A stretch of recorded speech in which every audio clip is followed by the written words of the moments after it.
I want to thank everyone for joining this morning for today's webinar on Person Centered Strategies Consultation Service. What should this be?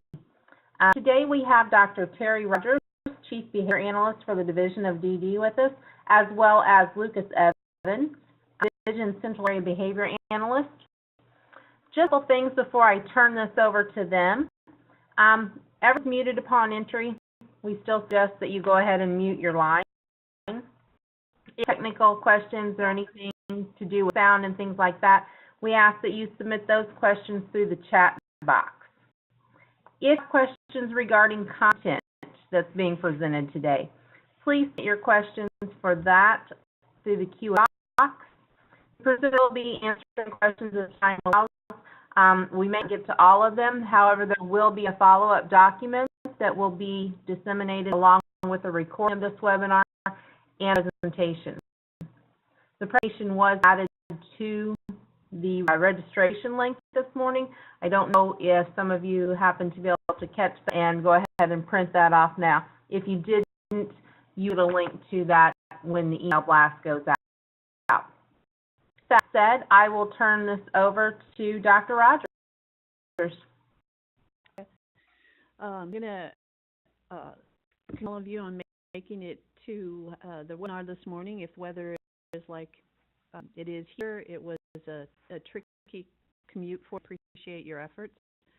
Also going to thank you for your perseverance because I seem to be on the tail end of the flu, so voice may have some wobbles and I may have some coughing, and I apologize for that ahead of time. So I'm going to talk to you about a service that is not a behavior analysis service. It is not a service or a behavior analysis service, but we're behavior analysts. And that may seem strange to you, but part of what behavior analysts should be doing is looking at the whole person and the person's quality of life. And that is what this service is about. So I'm going to start this presentation with a couple of questions from you all and a little bit of history. And then we'll move along. If you do have questions again, please write them in the Q&A portion of the webinar. If questions about the material, if it's questions having to do with something technical, that would go to the chat section. So now I have something in the Q&A that is in the chat, just to give you an example. Hard time hearing should go in the chat room, and questions about the material go in the Q&A section. The presentation will be sent out to you as registrants next week sometime in an email blast, as well as a frequently asked questions and answers document. So you can look for that in the future next week. So let me give you a little history about this service. Not many Medicaid waiver programs in the nation have a service that's like this Person Centered Strategy Consultation Service. A couple of states do have something similar. This was created in Missouri back in 2010. That there was a lot of difficulty just across the state in getting plan individuals that really focused on the individual and how to best support them, that weren't just restrictive procedure plans. And carrying out that person-centered philosophy seemed to be difficult for teams. And it's surprising because it was not something that for many years had been given much emphasis by the division and for service providers. So there wasn't a lot of support for that. And we're trying to remedy that with this service to give extra help to support teams, the service providers, the individual, the support coordinator, the guardian, the families, all the people that make up the support teams, to be able to do better person-centered strategies, better person-centered thinking, better person-centered services. And that's what this service is about. It's a system support to improve the person-centered nature of our services in the state. So that being said, and a little history for you all, as an explanation, they make this service and the definitions make more sense for you. So let's get it with the first polling question. I need to move forward. Yeah. Okay. So Terry's going to advance in a moment. Maybe. Dave,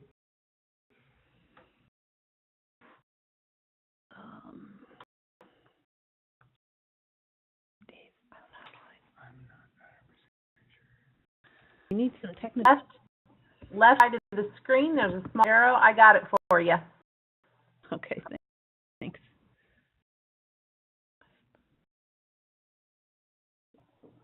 To go to the first polling question. It's open. That's got 20 seconds left to respond. So if you would please respond to this question, it should appear on your screen. Okay. So basically what we want you to do is select the option that best characterizes what your current involvement is with the person-centered supports and service. So the first one is you've been doing it for a while now. The second one is you've been doing it or you just had this service added to your contract. The third one, or C, would be I've worked with a PCSE service provider as part of a support team, and D would be I'm a support coordinator who has arranged or recommended PCSE as a service for someone. And finally, E would that doesn't apply to you at all. So please answer. So we can know who we're talking to and get some good data to help us.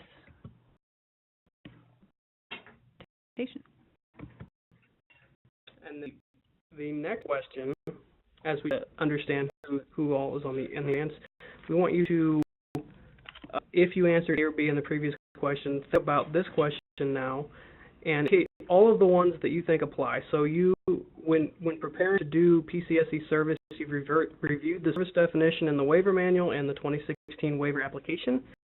You've done research on person-centered philosophy, planning, or attended a workshop to learn about this. You've researched or attended just general training on PBS. You worked as a system-wide PBIS team or in a school implementing PBIS across the school. You've attended a course or had training in applied behavior analysis, or none of these things apply to you. So answer one of these or several of these if they apply to you. We can tell when how many people have answered or not answered. So please, we'd like participation.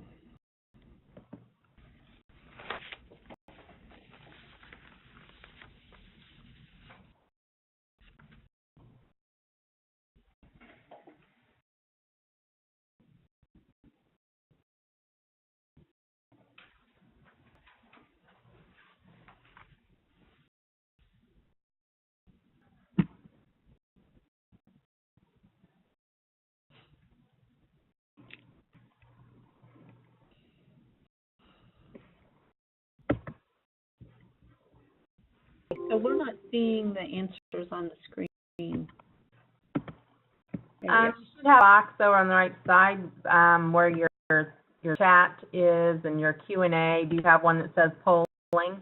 Yeah, got it now. Thank you. Okay. You all may have surmised that we're not in the same location because Heike is icing, and we're at the studio, so there'll be a little bit more back and forth than you're maybe used to in other webinars.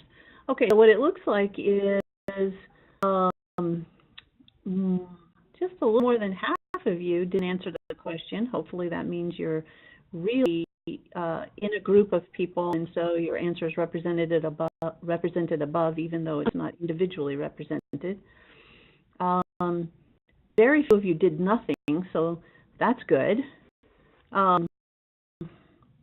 People have done a different variety of things, like doing the service definition or doing a little bit of research on their own or ending a webinar or some kind of training. And so that is for this training, because this is not a service that you can just pick up and do without some preparation. People aren't typically trained in this in their formal schooling, so it's taking some extra effort to know how to do this, which is why we have this service in our system, because it's not a natural progression. It's not something that typically just comes out of picking up and doing services for individuals with mental disabilities. So need some extra help to do, and hopefully you'll find that this training is that help. So we answered these polling questions. I'm going to go over the agenda for the training. So we're going to review all of the information in the PowerPoint and discuss some literature on positive supports, on quality of life, and on person-centered philosophy and planning. We'll go through the elements of the service definition. Very important. If you're a service provider, you have a contract to services, and lawyers tell you to read your contract, which is good advice. If you are providing a service, you should know that service definition and requirements inside out, backwards, upside down, and in 5 different languages. You should really know that service definition. And so reviewing that service definition is going to be critical for all of you all. We'll go over it today, which does not take the place of you looking at yourself and studying it. We're going to then through an example and apply an environmental evaluation to that example. And we're going to review a sample action plan and some goals and some measures that are in place to assist the team to implement strategies to improve quality of life. And last bullet point is really the essence of this service. It's coming to support the team to come up with strategies that improve quality of life for the individual. So that's the essence of the service. And we'll go through all of these things. We have another polling question, and so take a second to read over these 3 situations and decide which one you believe that PCSE as a service would be appropriate. So the first one, we Sally, who lives with her family. She's graduated from high school, now mostly home with mom.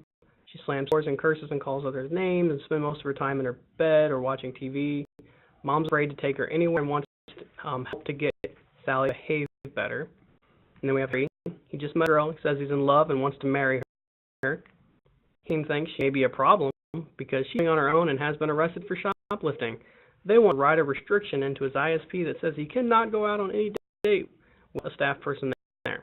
And we have John, and he has behavioral services, but the licensed behavior analyst is unable to keep up with teaching staff due to rapid turnover, and the service coordinator wants to have some extra help with training and monitoring the BSP. Take a minute to think about which of these situations seems better for PCSE service.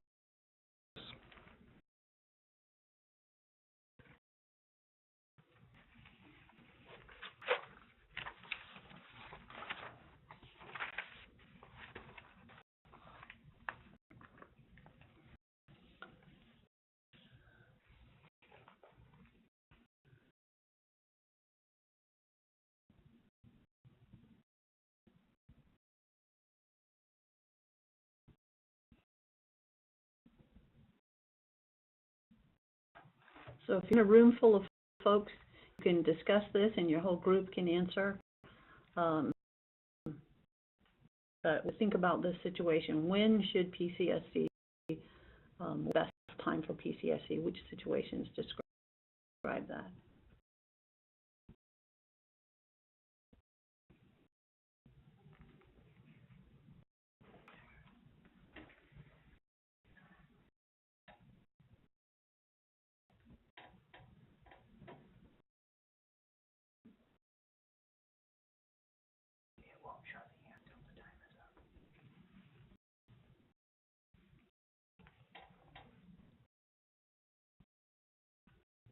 It's for this so you can think it over.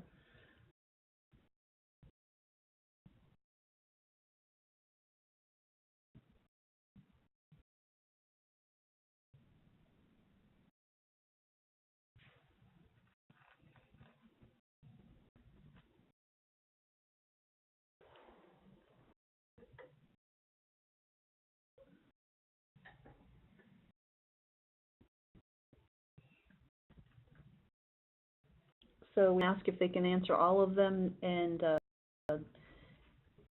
usual answer, there's only going to be one answer, so you're going to choose the best answer. And otherwise, it's pick the best one.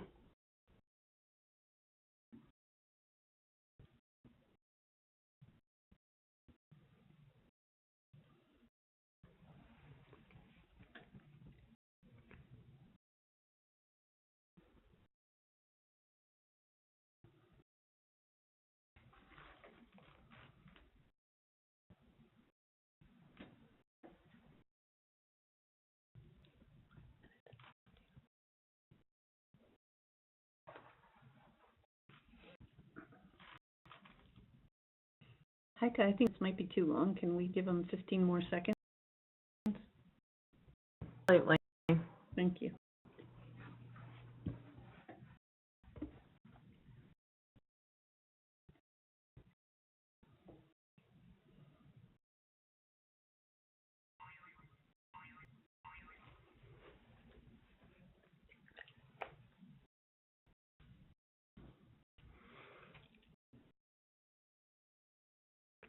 Okay. Most people identified that the situation involving Sally living with her family at home would be the situation that they would pick to use PCSC service. We would agree. Things that I want people to think about as we kind of go through the rest of the material is why a situation involving Harry and the team wanting to have a restriction around not seeing the girl, and John having already having behavior services and needing extra help to get staff trained, why those wouldn't be an appropriate use of a PCSC service. Okay. So, there. All right. So, PCSC service is characterized by being person-centered. That's why the first two words in this service are person-centered. It's supposed to involve positive strategies. It's supposed to be positive and proactive. It's to be constructive. That means teaching-based. It's supposed to be system strategies. And it's not supposed to be consultation or therapy or ongoing service. That's a very different, that bullet point is very different than all of the other services in the waiver, except for, well, any other service that wouldn't be a direct service for the individual. So this is not a direct service for the individual. We wouldn't go and counsel Sally to get her life together as part of this service. Keep calm, stay positive is what you're trying to help the team do as the consultant to the team. And let's see, where am I? Keep track.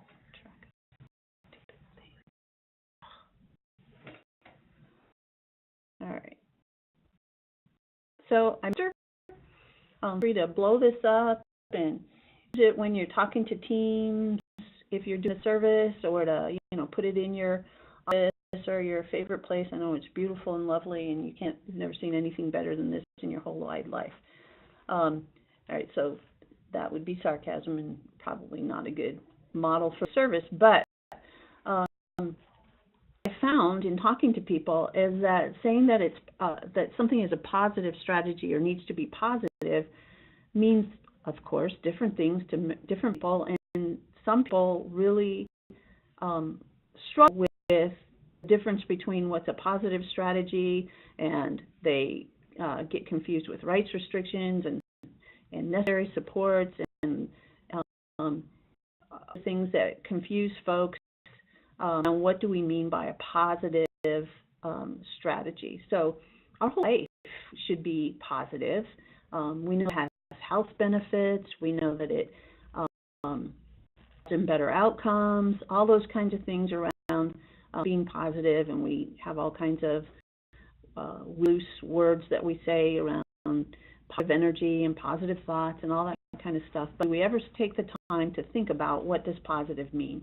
And it'd be helpful if you're a Person-Centered Strategies consultant and you're working with a support team to try to get the team in agreement about what positive means, as you're helping them to review and design better strategies to support the person to have better quality of life. So these are some words that I thought might help you to broaden your perspective on what positive supports might mean.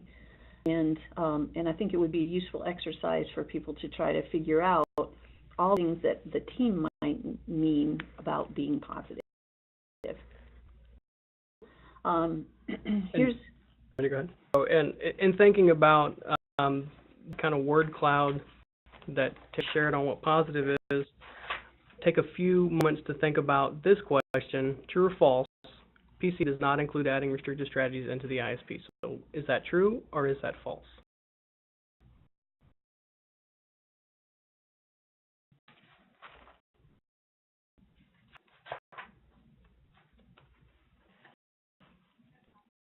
Minutes for this because it's true and false.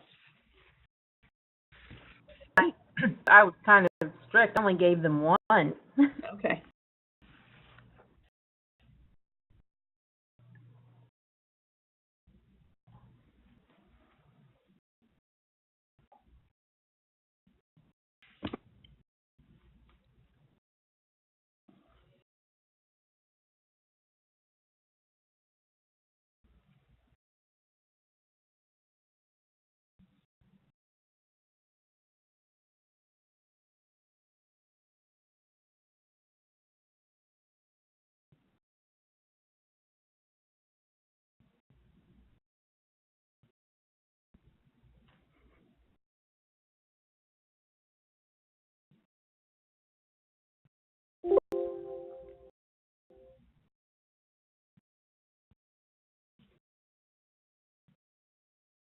Okay. Do you review the answers here? Sure. So, like less than half of you thought that was a true statement, that PCS does not include adding restrictive strategies in the ISP. About a third almost thought that that was a false statement, and a little more than a third didn't really have an answer to that. That's a true statement. Again, as we kind of go through this, we're going to talk about why that's a true statement. And you that thought that that was a false statement, just look through slides as we kind of walk through and talk about this, and try to arrive at why that is indeed a statement, that PCSC is not about adding restrictive strategies into the ISP. Okay, so not adding restrictive strategies to ISP. Let's talk about what PCSC is. So there are some essential service elements to PCSC. The first one is the ultimate outcome should be improving the quality of life for the individual. The immediate outcome for the service includes identification of support system problems to achieve that ultimate outcome for the individual. So why is the system surrounding the individual not resulting in the best quality of life for that individual? How can it be improved? The outcome from that service is developing positive, proactive, and preventative teaching-based strategies for the support team to implement. So you'll notice that nowhere in there does it say restrictions. Proactive and preventative teaching-based strategies for the support team to implement.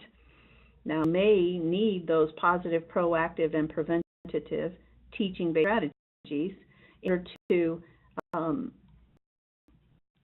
meet the when you, as a team, have decided that you do need some restrictions or some modifications in place, and you have to meet all of the requirements of the HCBS rule to do process for that individual and use those restrictive strategies.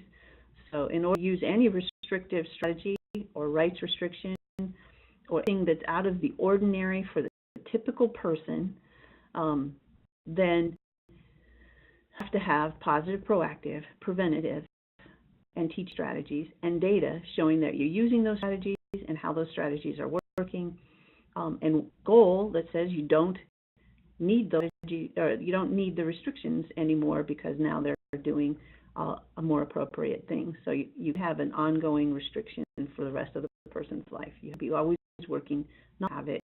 And in a way, Person-Centered Strategies Consultation could help a team requirements if they've been unable to decide how to do that themselves, because it would provide those proactive, preventative, teaching-based strategies.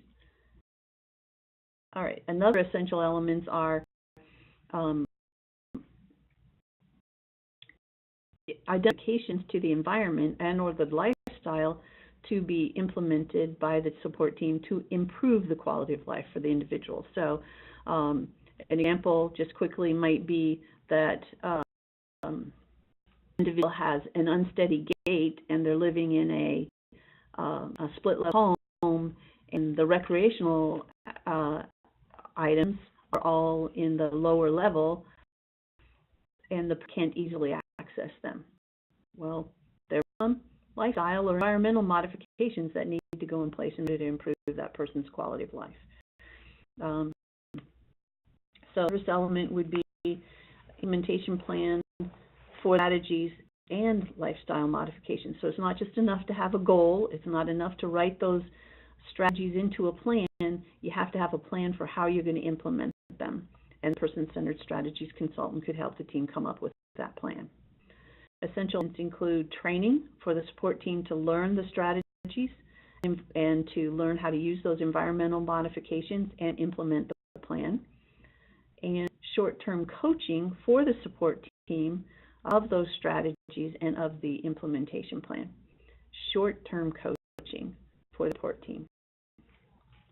Dr. Rodgers, it's fair to say that once a PSC service consultant comes in, that after they've helped the team identify some changes that can be made and they've come up with a plan on how to do that, as they walk away, that plan should be self-sustaining within the team or the organization that the consultant worked with, correct? So for the most part of the plan would be figuring out how to keep it going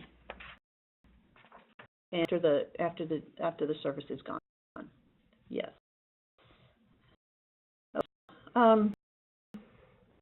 Talking about how do you know how to do these things that I've just said are essential elements. So there are some variables that you need to evaluate.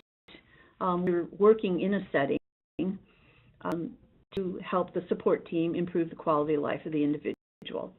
So your positive, proactive strategies, and you want to make sure that the support team is implementing these consistently and correctly.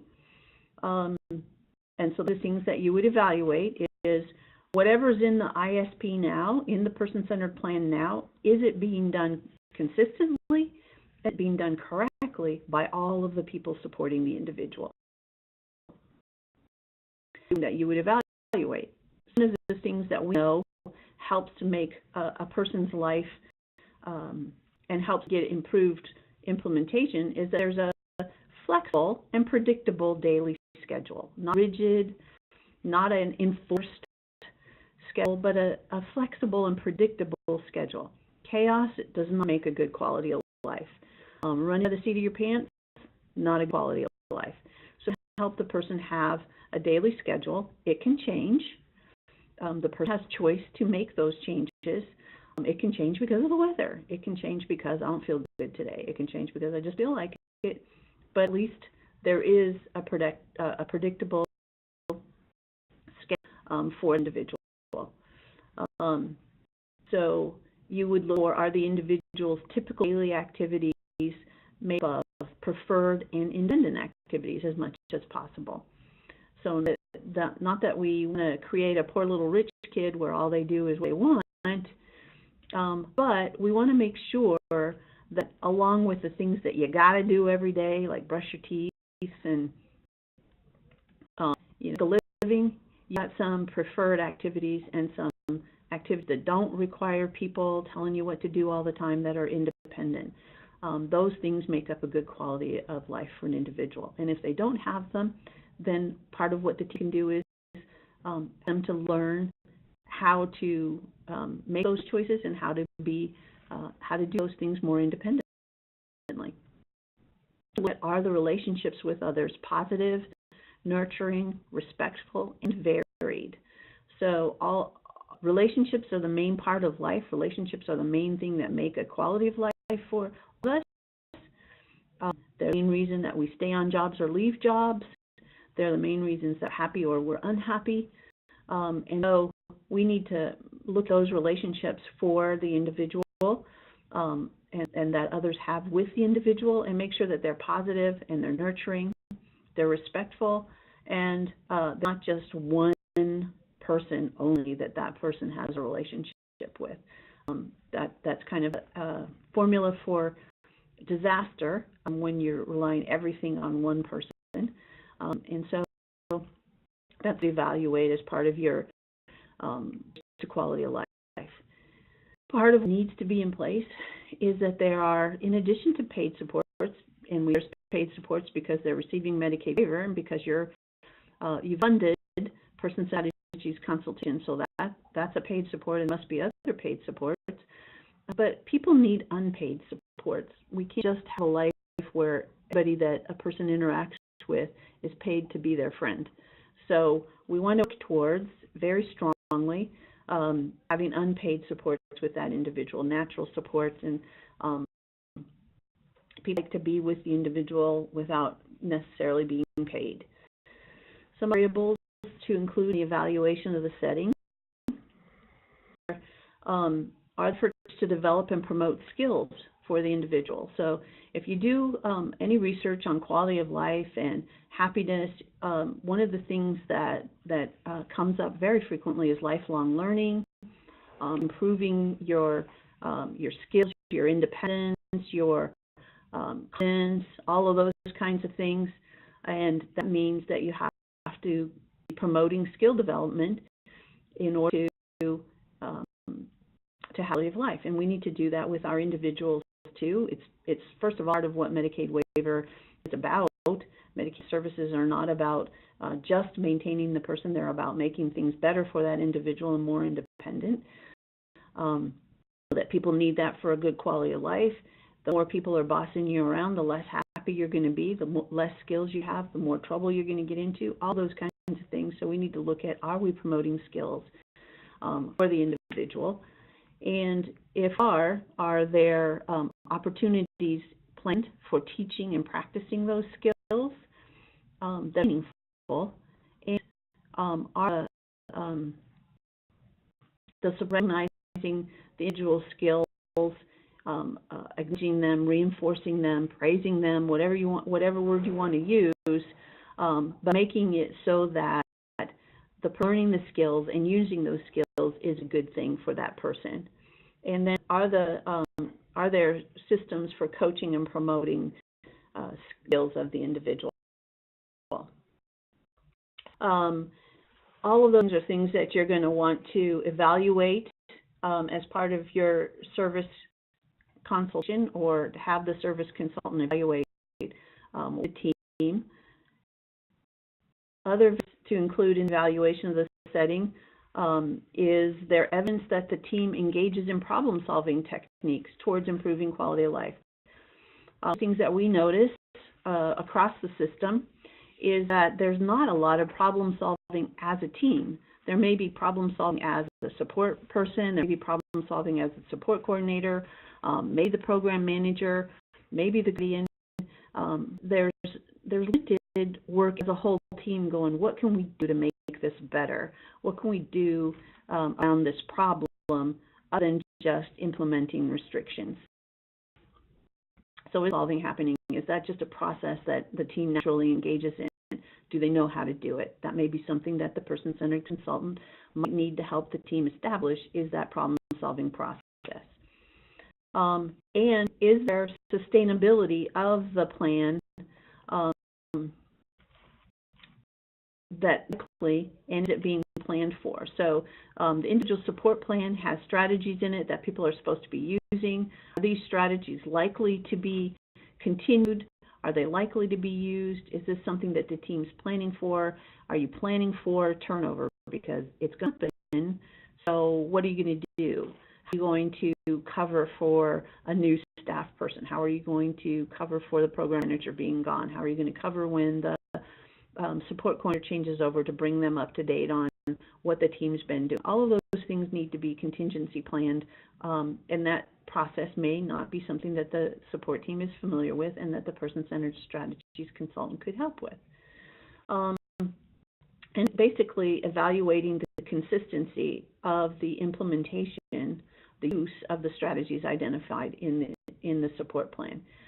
Are they consistently being used by the individual supporting the person? So the variables that you would evaluate as a person-centered consultant. And one of the questions that I got from someone, so Nancy asked, can PCSC ever be used in residential rehabilitation settings, or is it always in a natural home setting? So if you look at the service definition, it tells you where the services can and cannot be used. All of the service definitions tell you what those kinds of things. Person-centered strategies consultation can be used to support a person who's also receiving residential services. They used to support that residential service team to support the individual. So again, please use your service definitions, but that's a good question, and hopefully helps you with your question. We have another polling question. So true and false. So we learned a little bit about what PCSC is as a service. So now I want everyone to think about and answer true or false. PCSC does not require a written report that summarizes the formal evaluation process for the service. So do you think the PCSC requires a written report that summarizes kind of what came about with the service?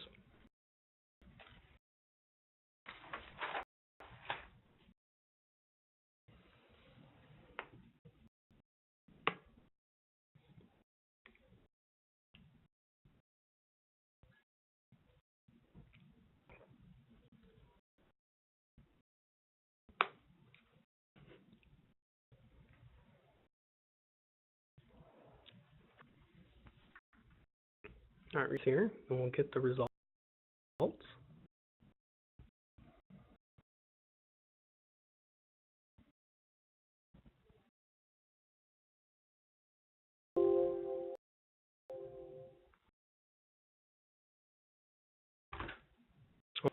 Hamster somewhere. There we go.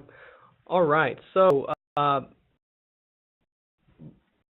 not believe that PCSC would require a written report. About you didn't answer, and a couple of you correctly answered that. Okay, sorry.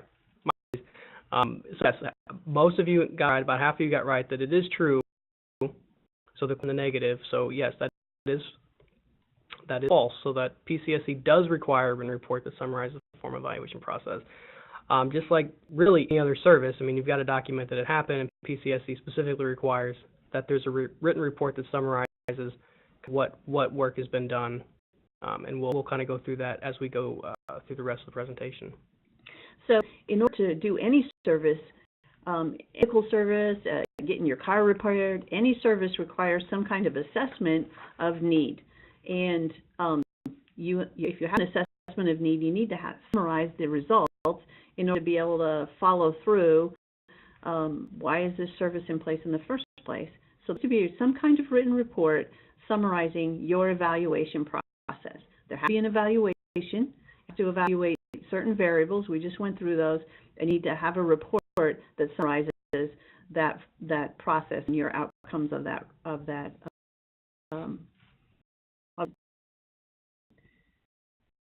report should live with the support coordinator in the service documents. So it could be the support plan for that year, but it needs to be formally available to the folks. Okay, as I said, a required product of the service is a written document summarizing the results of the evaluation of the system. This is a very important word at the end there. You'll notice it does not say an evaluation of the individual. It says evaluation of the system. This is a different service. It's not directed at the individual. It's for the individual and their support team. So we're not finding all the things that are wrong with Johnny. We're finding how the support team can improve its support in order for Johnny to have a better quality of life. Find problem situations from the evaluation. Maybe the team's not implementing some of the strategies consistently. Maybe don't have a plan for a contingency plan for when they lose staff or somebody changes over. Maybe aren't doing teaching strategies and they don't have a teaching focus. Whatever your problem situations are from that evaluation. Again, situations from the evaluation, not problems of Johnny. So the system from the evaluation, the product needs to include strategies and practices relating to these problem situations that are going to be addressed to improve the quality of life for the individual. So in the situations, you've got to address those problems, and that should result in a better quality of life for the individual. You're going to have a summary of recommended strategies developed with the support team to identify problems. So you have to go over your findings with the support team. You have to say, how are you going to address these things? Here's some things I recommend. What are we going to do? The support team and you come up with some strategies. And then there's training for the individual possibly, but mainly for the support team to implement the recommended strategies and collect data on the effectiveness of these strategies. So then that required document that summarizes your evaluation. This written document is incorporated into the ISP to ensure implementation with fidelity. That means accurately, appropriately, correctly, and consistency. So as often as strategies are needing to be implemented correctly by everyone supporting the individual who needs to use those strategies. That's what consistency means.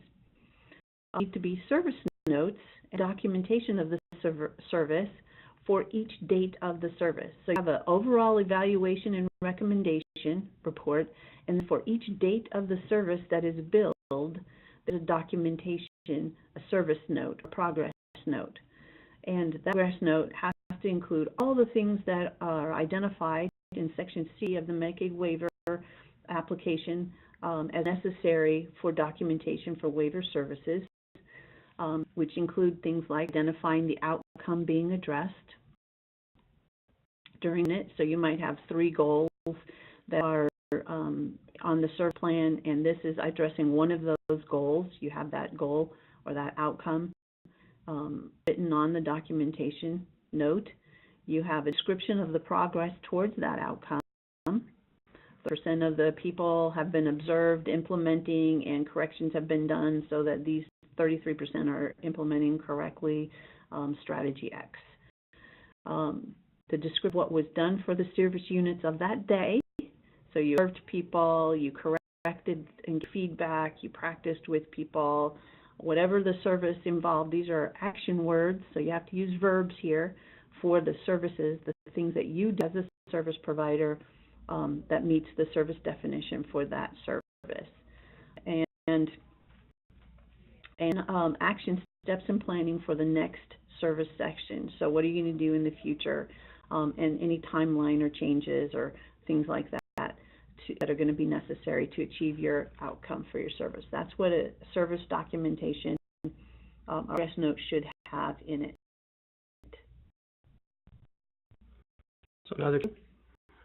So think about this and answer whether you think it's true or false. So a PCSE provider might take the person out on week outings if the person did not engage in any problem behavior.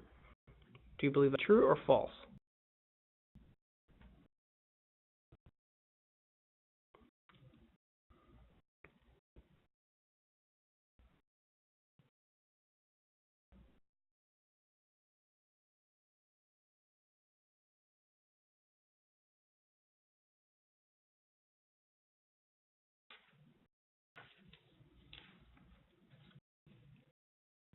Give people seconds and we will get the results and we'll have some discussion about them.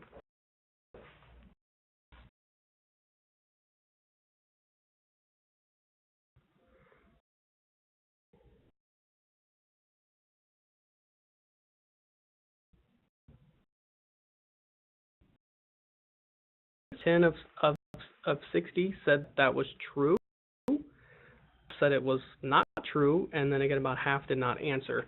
So when thinking about this question, remember, what is the emphasis of the service? Who is the emphasis? The emphasis is the system or the team around the person. So as this is written, I would say that's false. So it wouldn't be it wouldn't be a thing that a PCS would do, be taking somebody out. Again, the emphasis is, or the service is on the system around the person. That the barriers in that system would improve the quality of life of the person. So then this might happen is on a very, very limited basis as part of training the support team to implement some kind of strategies that had been in place. Maybe it was choice, offer choice strategies, and so you're taking them outing. It wouldn't be because they didn't engage in any problem behavior, though. Likely it would be helping them to make choices and offer choices on an outing. So you were to see something like the PCSC might accompany a person with their support team or a support person on that person's team into on an outing to help kind of model to the support person the action strategies that are being promoted to kind of ensure that they're carrying it out in the way that it's intended. That would make sense, right? That would make sense. That would be perfect. Yep. Okay, so let's see. Okay, so someone has let us know that they're not responding to the polls. That's okay. We're still going to report how many people responded and didn't respond. We have some folks leading in a group. And so I anticipate that those folks are only answering one time because that's all it'll let them answer. So that's great. All right. Next question or next bit of information. Here's a summary of Person Centered Strategies Consultation, what it is and what it is not.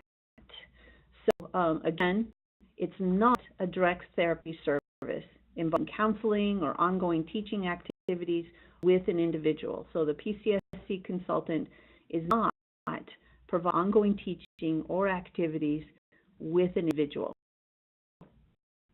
That's part of what they do in order to model and teach the support team to do those things, but it's not the main part of the service. It's not a way to implement behavior support plans or punishment and restrictive strategies. It's not a way to implement those. It's not a way to get extra staff in place. As the PCSC consultant is not an extra staff person, that would not be appropriate and would jeopardize the consultant in if there was an audit, because they could be in a payback situation for incorrectly providing the service. So it's not that, and it's not an ongoing service or a service to keep training staff when there's turnover. Part of what this service could help people do as a support team is to figure out who would be doing ongoing training once there is turnover and how to have a system to do sustainability of those kinds of efforts. But the person-centered consultant would not be a way to get ongoing training happening. Is brief interviews with the individual or demonstrations or trials of strategies. So sometimes you don't know what might work, and the person-centered consultant might try some stuff with the individual and then develop it and model it and turn it over to the support team to implement. The person-centered consultant could adjust variables and strategies that make good life and a positive environment for the individual in cooperation with other types of service providers. So they might work with the OT or the speech therapist or a community integration person to develop some strategies and work on some variables that would improve quality of life for the individual. Service that assists the support team to identify and learn and use person-centered strategies.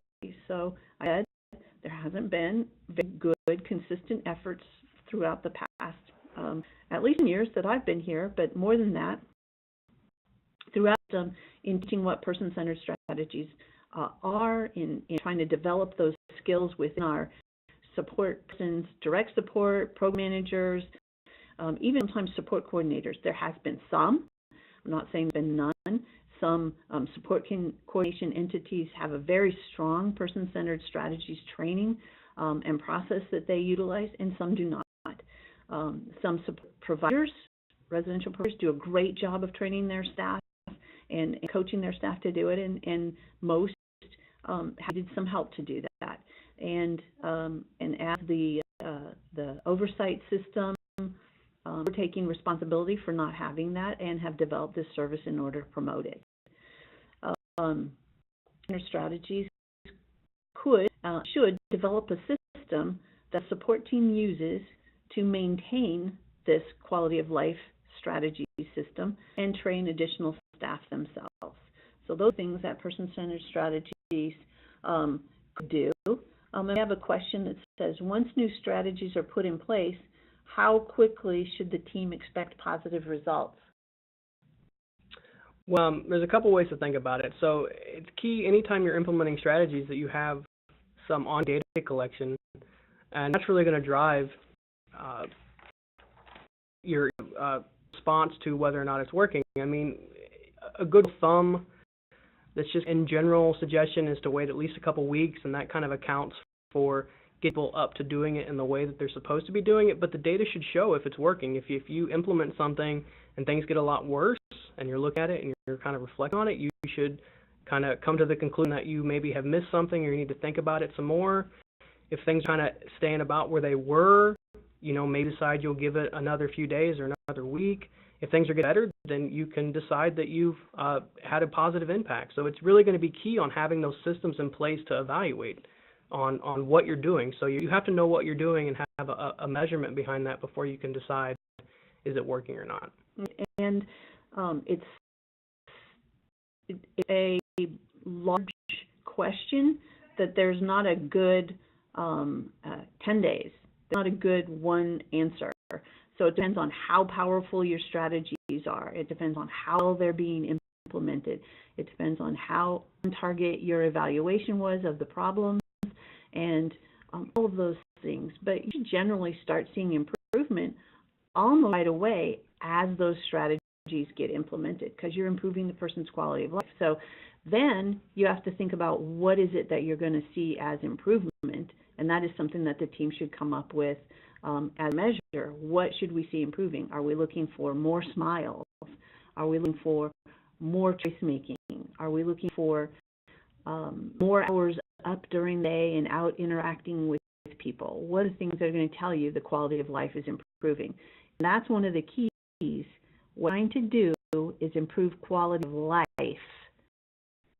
This is not improve the person's behavior, bad behavior. That's not the outcome we're looking for. We're looking for improved quality of life. So what is that measure? What are those measures that tell you the quality of life is improving? They're smiling more, they're interacting more, they're making more choices, they're more cooperative with other people, they're, all those kinds of things. Their health is improving, they're eating better. All of those things could be indicators of good quality of life or improvement in quality of life. And that's something that's very individualized to the situation, and the team needs to, with the consultant's help, identify what is it that's going to show us improving quality of life is happening. So that is a great question, really. What about being person-centered? So you may be person-centered to death if you've been lucky enough to get any kind of training or thinking about this, or it may be that you think person-centered just is about using correct language, which is part of it, but not the main part of it or the most important part of it. It's not just correct language. It's not just politically correct language. It's really put the person first and focusing on what the person's needs are and how to make the person's life better. So person-centered, we should be lucky enough to have a person-centered life for ourselves, and we're charged with creating it and supporting it for the people that we serve. So about being person-centered. Like the Supreme Court judge's comment on pornography, you'll know it when you see it, can't really define it. But person-centered is a focus on the person, and those who love the person are the primary authorities. So the person and the person's loved ones. Thank you. Are the primary authorities on what is person-centered for that person. So it's not the support team, although the support team may love the person, but we're talking about unpaid persons, probably around the person as being that authority on what is person-centered for someone. Person supports are what is happening, what needs to happen as directed by the person, no matter how heard the person's by their abilities or disabilities. It's still what that person wants and would direct us to do. That would be a person-centered focus. Person-centered involves community opportunities that enable one to pursue his or her interests in a positive way. So we don't want to support people to get in trouble with the law because that's their choice. That's not what I'm saying. We're going to say pursue their interests in a positive way, in a way that's going to be healthy, helpful, and a good quality of life for the person. Sometimes person-centered is changing common patterns of a community and enlisting community members in assisting the people to define and work towards a desirable future. So you might have a family who needs extra outside community help to understand and promote a desirable future for the individual that's in the family. These things are things that describe person-centered. Person-centered planning, learning is a collaborative process, and the person is the main director of that collaboration and of that learning.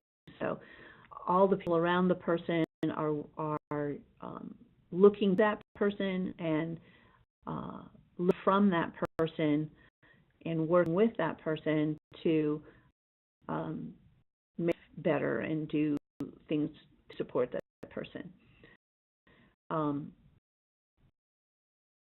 Person-centered challenges the common practice that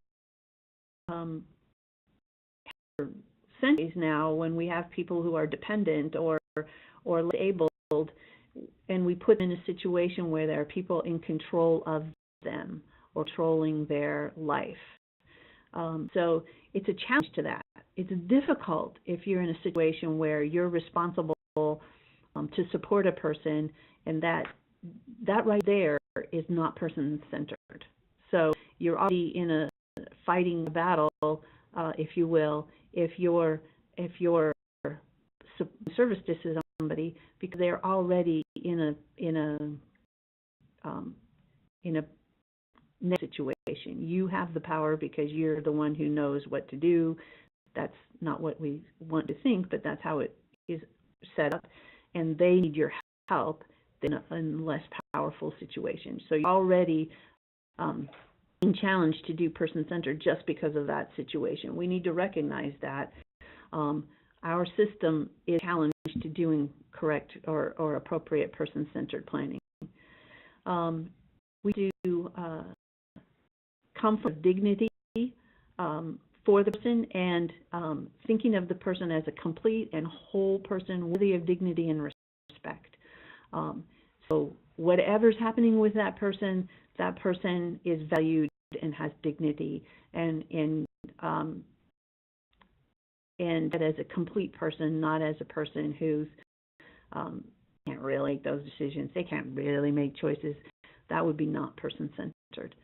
Person-centered planning increases choices for the person, increases community involvement and membership, or strengthens it if it's already happening, and helps the person to achieve, to first of all figure out what their hopes and dreams might be, to achieve those hopes and dreams. So really working towards what that person wants, what that person hopes and needs, even if it's to be an astronaut and live on Mars, then we're still looking at what does that mean for the person and how can we help them work towards that dream. The person is the captain or the driving force of the team. No matter, again, how able that person is, we're working towards improving the of that person so that they can be more and more of the driving force, but they always are the driving force. So that seems counterintuitive, but we need to think of them as the person who's in charge. It's hard to talk person-centered planning concretely. There's a lot of writings on person-centered planning. There's a lot of people who do really great person-centered planning training. Michael Small is one of those people. There are many other people. I'm doing a very big disservice by characterizing it like this, but I'm trying to give you a quick overview of what person-centered planning and philosophy is. If you're unfamiliar with it, I'm sure many of you out there could do a much better job. So would it be fair to say that person-centered thinking, or the idea of person-centered, is just this kind of fundamental position that a person, because they're a human being, is guaranteed the right to have their voice heard and have considered about what they want to work towards, to be able to express what they want to work towards, and that when we're helping people, because that's really what we're trying to do, when we're helping people, that our job is to build their ability to do what they want, and to put in place and to teach skills to help them realize what they really, really want, with the recognition that as people experience more life, what they will change, because one of the things people hear, well, they always change their mind, and I say to that is, well, yeah, me too. And I think back to when I was younger, and I wanted to grind dinosaurs out in the ground, and I don't want to do that. But it doesn't really matter. So I mean, there's lots of skills that people can learn that are helpful in lots of different areas, and I'm grateful enough that people supported me as I kind of grew up to move towards those things, even if they weren't always the most realistic things in the world. That's really not the point. The point is to help people continually move towards what's important to them, and to recognize what are all those little stepping stones that they might need to meet that honestly are probably going to be helpful for them in life in general. So that they can keep moving towards what they want as that kind of evolves as they kind of experience life. Yeah, that's really well said. So it's the right of the person to have a life, if you will. It's not just for us to design life for them, but to have the life that they want. That if we were that person, really that person, not us in that person's body, but that person, we would be feeling like we were supported to have our life. So it's a list. You can't have a person-centered planning checklist. Check, I've done that. Check, I've done that. It's an ongoing process. If you're already doing it, you're probably not, because you should be struggling with this. It's hard to do. It's a destination or a final state. It's something that you're always trying to do and trying to work towards. It's not that it works or it doesn't work. It is what we need to do. These are some statements about person-centered planning that people have made, and that might help you to think about this. It's a philosophical standpoint as well as a way to work, a way to support it. And so it's all of those things. One, and new to this and thinking about it, here are a very few, and like I said, there's a whole lot more, very few references that you could go to and look at for identifying or helping you to understand what we're talking about with this Person Centered Strategies Consultation and with person-centered in general. I highly recommend this last article here. It may seem a little academic to you if you're out of school for a while, But again, remember, lifelong learning makes you happier. So I challenge you to make this be part of your lifelong learning, to read and think of this article that will help you identify what a positive approach is and understand what we're really trying to do with person-centered positive supports in this service. So here's some references for you that you can look to in the future. We just finished talking about person-centered. So we're talking about person-centered consultation, and one of the main characteristics of person-centered consultation as a service is that it's positive, and I gave you that beautiful poster on positive that I know you're going to hang up in all of your offices and bathrooms and look daily. But what does positive mean? What does positive mean? What are positive supports? Here are some ways that I characterize positive supports. I'm sure some of you could do a much better job or even add to this, and that would be great. I wish we were having this discussion in person so that we could have this discussion in person and really hear others' viewpoints on what positive means. So generally to me, I use something as positive if it's adding good things. So I have good in quotes because good is a subjective thing that's evaluated by the person themselves and not by somebody else. So broccoli may be good to me. My husband hates broccoli, and so adding broccoli to his life would not be a positive thing to do. So that's just a stupid example, but adding things to the person's life that improve the quality of life. Positive is increasing skill independence. So it's positive if I'm learning more, if I'm getting more independent. Would be part of the community, but we don't want to be dependent on the community. So if I'm increasing my independence, that's positive. Promoting potential is positive. So helping someone to live to their potential, increase their potential. All of those kinds of words are positive. So not being, so it's not positive just to not be mean. If you say, well, I wasn't mean, that doesn't mean we're positive. And that's the last article that we were talking about. Positive is adding good things to, not just not adding bad things. So that's kind of hard to say and maybe tongue-twisting to think about, but it's focus desirable actions, if you will. So you're doing positive supports, you're having a positive focus. If you're focusing on, what you're spending your time on, what you talk about all the time, is desirable actions of yourself, of others, of the individual. Positive, high ratio of pleasant, caring interactions. So generally, we say that you should have 4 positives to every 1 direction or negative. All directions are considered negative in the world because anytime you tell me what to do, I'm the person who doesn't want to do it, and so negative. So really, the less people are telling me what to do and the more choices that I'm making on my own, the better. 4 positives to 1 negative is the general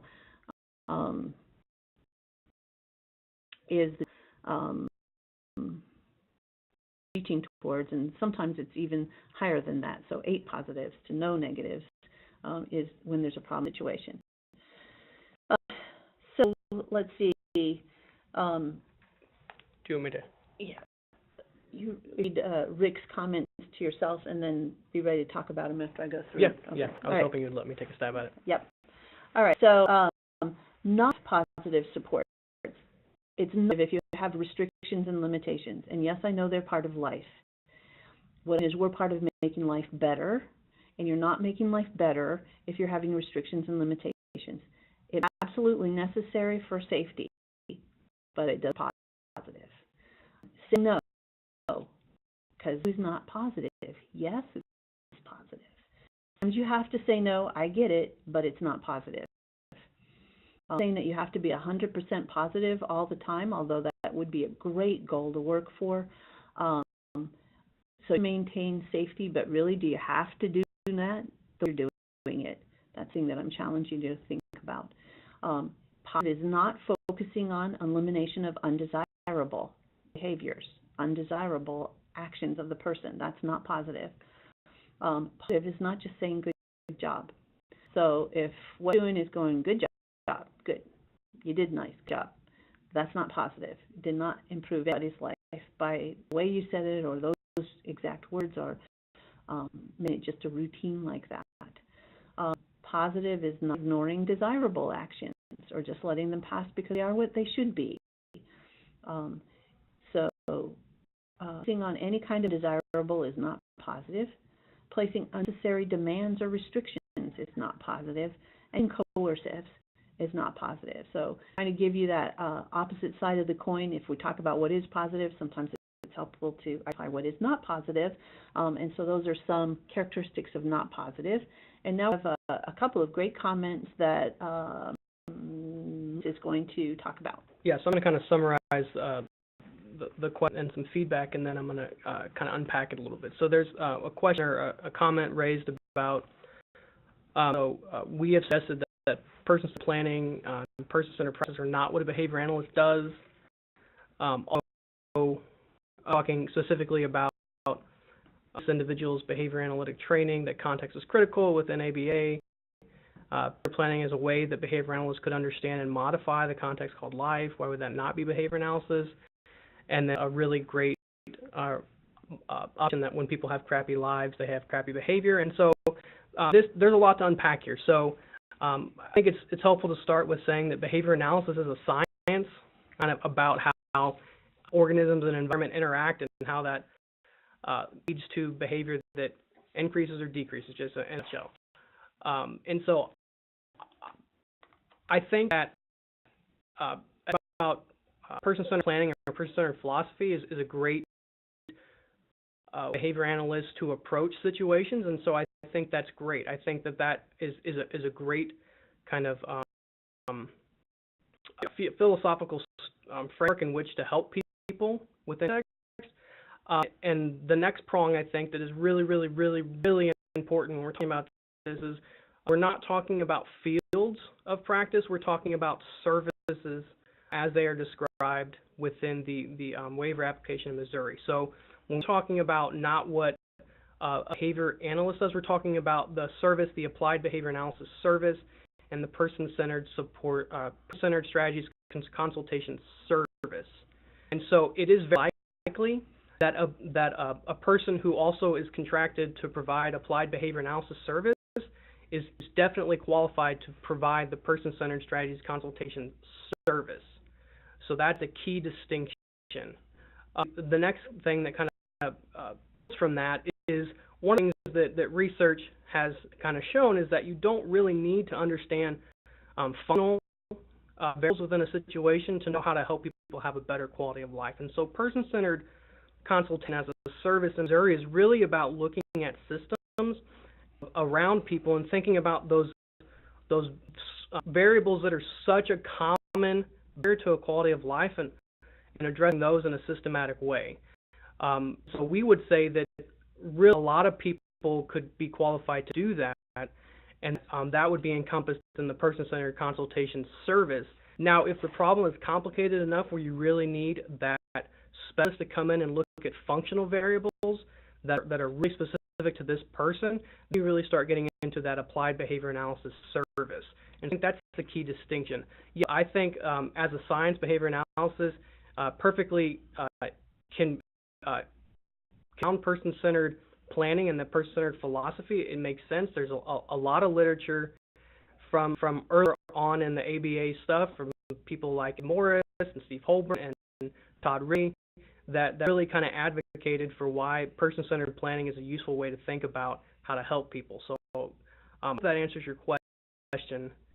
You want to speak more about it, or if there's some further questions about it, just pop them in the Q&A or reach out to us via email. Yeah.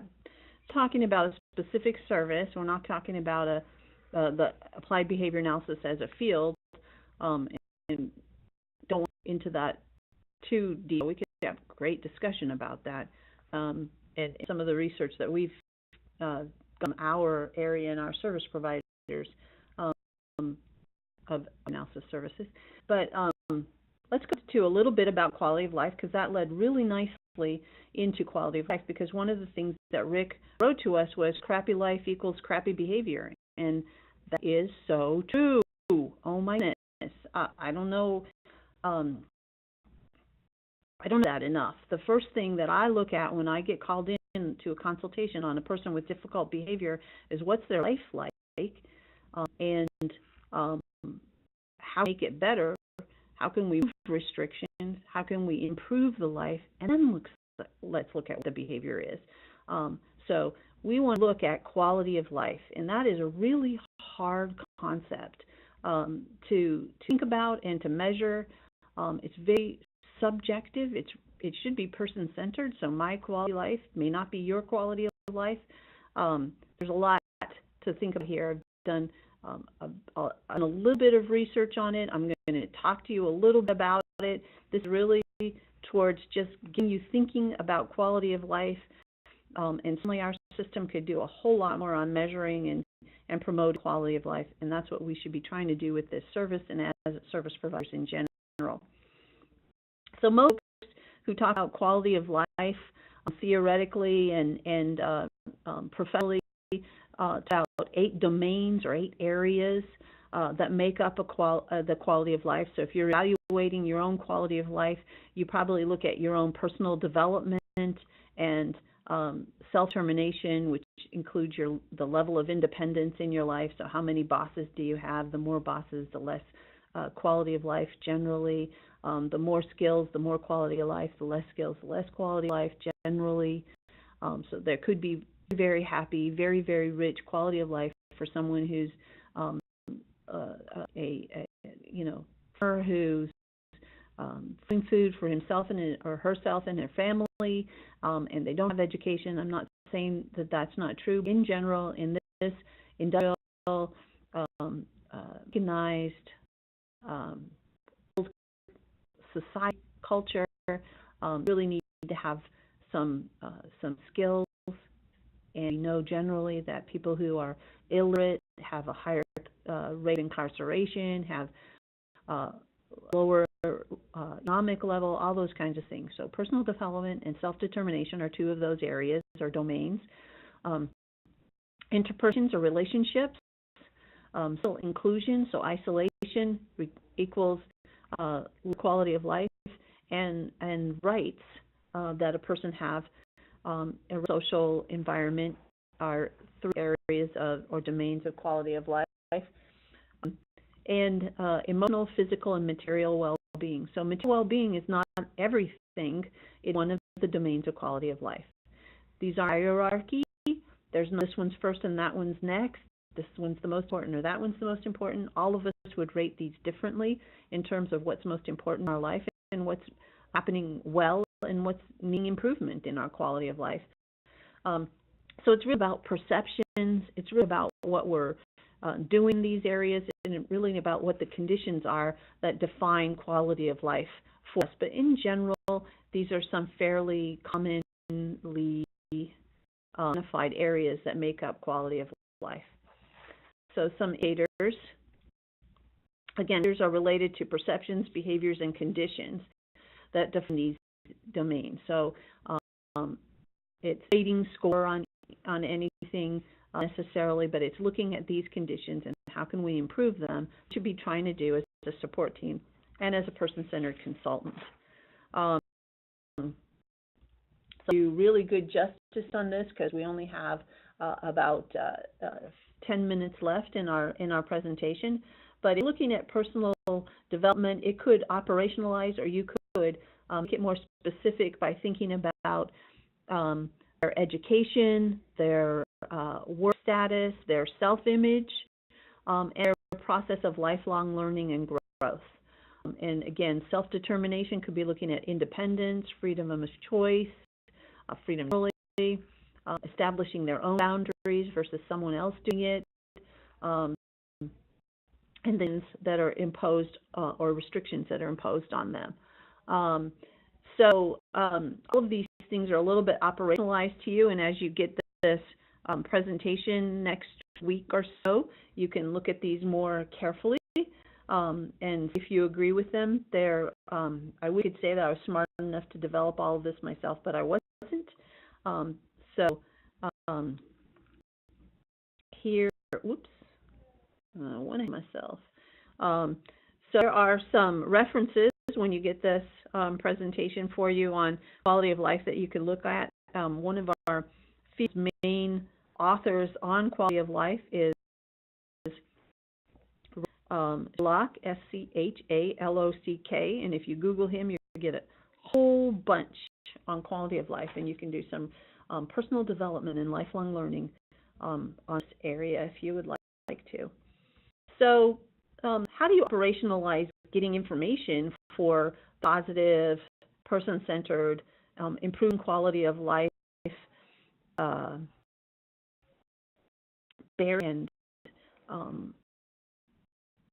needs doing person-centered consultation? Well, I've given you some information gathering kinds of questions that you could ask those people, the person and the person themselves, when you're trying to do your evaluation. So what does he or she enjoy doing, and with whom? How do they know how does he or she know if things are going well, if they've done a good job? How's their health? How are their teeth? On any medications? What are the side effects of those medications? How are those medications working for the individual? How do they make them feel? What do you do next? What are they hoping to learn? How are you keeping track of progress? How do you communicate with each other? How do you know further when something went well that day or didn't go well that day? So all kinds of questions could be useful questions to ask for your evaluation. Some information on health status. It's really important to look at health of the individual, because health status, your health really is a whole lot, if not everything. An unhealthy life is really hard to have a good quality of life. So there are a lot of lifestyle variables that affect health status, and a lot of these are in our population, both our individuals we support and our staff. And healthcare is a huge national issue, as you all know. So some thinking about quality of life and just influences towards health, it's important to evaluate. I'm going to, and when you get this, I'm going to give you this evaluation tool, and actually I'm going to take this moment to say we're not going to get through this whole training in the way that I want to. So what I'm going to do is go over this evaluation tool and then schedule another training, a follow-up training, to go through our example. We're not going to meet all of our objectives. That's okay, because it's really an involved topic, and I give you guys some ability to interact with materials and try to develop a person PSC evaluation and a PCSC action plan that would support a team, so that you actually get practice in doing this. And so we'll schedule a follow-up training, a follow-up webinar very soon that will finish this evaluation. So a little bit about this tool. So the used to be behavior review.